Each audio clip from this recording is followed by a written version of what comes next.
के कृष्ण पक्ष की इस एकादशी को भगवान नारायण की पूजा आराधना की जाती है।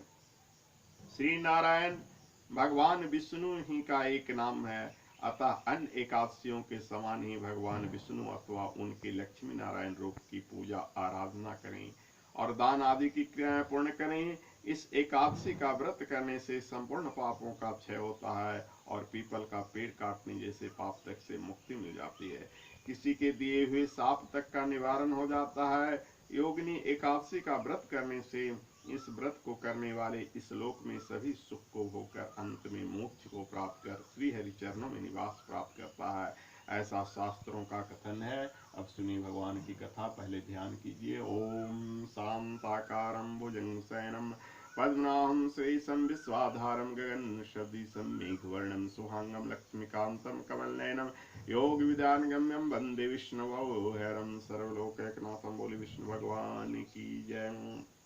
धर्मराज युधिष्ठिर ने भगवान श्री कृष्ण से कहा, हे माधव, अब आप कृपा करके मुझे आषाढ़ मास के कृष्ण पक्ष की एकादशी के महात्म विधि विधान आदि को इसके नाम सहित बतलाइए।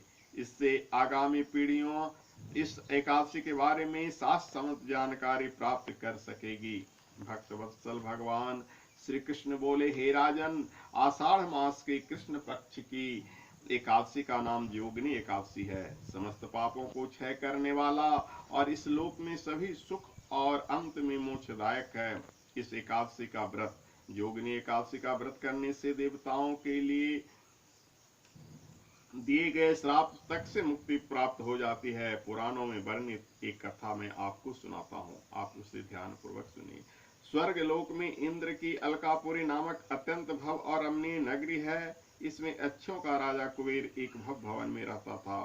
कुबेर प्रबल शिव भक्त था और प्रतिदिन प्रातः काल शिव जी की पूजा आराधना किया करता था। हिम नामक एक माली प्रतिदिन पूजा के लिए मानस सरोवर से फूल लाकर कुबेर के यहाँ पहुंचाया करता था। हिम माली की पत्नी का नाम विशालाक्षी था।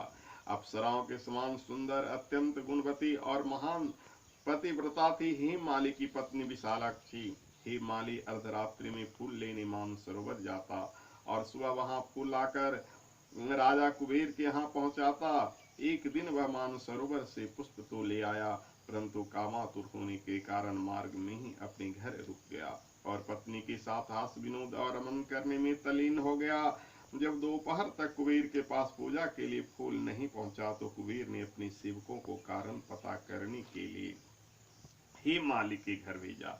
सेवकों ने राजा कुबेर को आकर बताया कि वह पापी तो काम के वशीभूत होकर अपनी स्त्री से हास विनोद तथा रमन करने लगा है। यह सुनकर कुबेर ने क्रोधित होकर हिमाली को बुलाकर उसे आने की आज्ञा दी। हिमाली भय से कांपता हुआ कुबेर के सामने उपस्थित हुआ। उसे देखकर क्रोध के मारे कुबेर के नेत्र लाल हो गए और फिर कहने लगा, रे पापी नीच कामी, तूने मेरे पूजनीय ईश्वरों के भी ईश्वर श्री शिव जी महाराज का अनादर किया है, इसलिए मैं तुझको साप देता हूँ कि तू स्त्री का वियोग सहेगा और मृत्यु लोक में जाकर कोढ़ी होगा। कुबेर के साप के कारण वह माली स्वर्ग से पृथ्वी पर जा गिरा और उसी क्षण कोढ़ी हो गया। मृत्यु लोक में आकर हिमाली ने घोर कष्ट भोगे, भयानक जंगलों में बिना अन्न और जल के भटकता रहा। रात्रि को निद्रा भी नहीं आती थी, परंतु शिव जी की पूजा के प्रभाव से उसको पिछले जन्म की स्मृति का ज्ञान अवश्य रहा। घूमते घूमते एक दिन वह मार्कंडे ऋषि के आश्रम पहुंचा। हिमालय वहां जाकर उनके श्री चरणों में गिर पड़ा। उसको देखकर मार्कंडे ऋषि बोले, तुमने कौन से ऐसे पाप किया है जिसे तो कोढ़ी होकर महान दुख भोग रहा है। हिमालय बोला, हे मुनि, कुबेर का सेवक हूँ मैं। राजा की पूजा के लिए प्रतिदिन पुष्प लाया करता था। एक दिन अपनी स्त्री के साथ विहार करते करते देर हो गई और दोपहर तक पुष्प लेकर पूजा के लिए नहीं पहुंचा तो उन्होंने मुझको श्राप दे दिया। तू अपनी स्त्री का वियोग सहते हुए मृत्यु लोक में जाकर कोढ़ी बनकर दुख भोग। इससे मैं कोढ़ी हो गया हूँ और महान कष्टों को भोग रहा हूँ। आप ऐसा कोई उपाय बतलाइए जिससे मैं श्राप मुक्त हो जाऊं, मेरी मुक्ति हो जाए। हे माली की यह व्यथा सुनकर ऋषि बोले, तूने मेरे सन्मुख सत्वचन कहे, इसलिए मैं तेरे उद्धार के लिए एक व्रत बतलाता हूँ। यदि तू आषाढ़ मास के कृष्ण पक्ष की योगिनी नामक एकादशी का विधि पूर्वक व्रत करेगा तो तेरे समस्त पाप नष्ट हो जाएंगे। इस पर हेममाली बहुत प्रसन्न हुआ और मुनि के वचनों के अनुसार योगिनी एकादशी का विधि पूर्वक व्रत किया, जिसके प्रभाव से वह फिर अपने पुराने रूप में आ गया और अलकापुरी पहुंचकर अपनी स्त्री के साथ आनंद पूर्वक रहने लगा।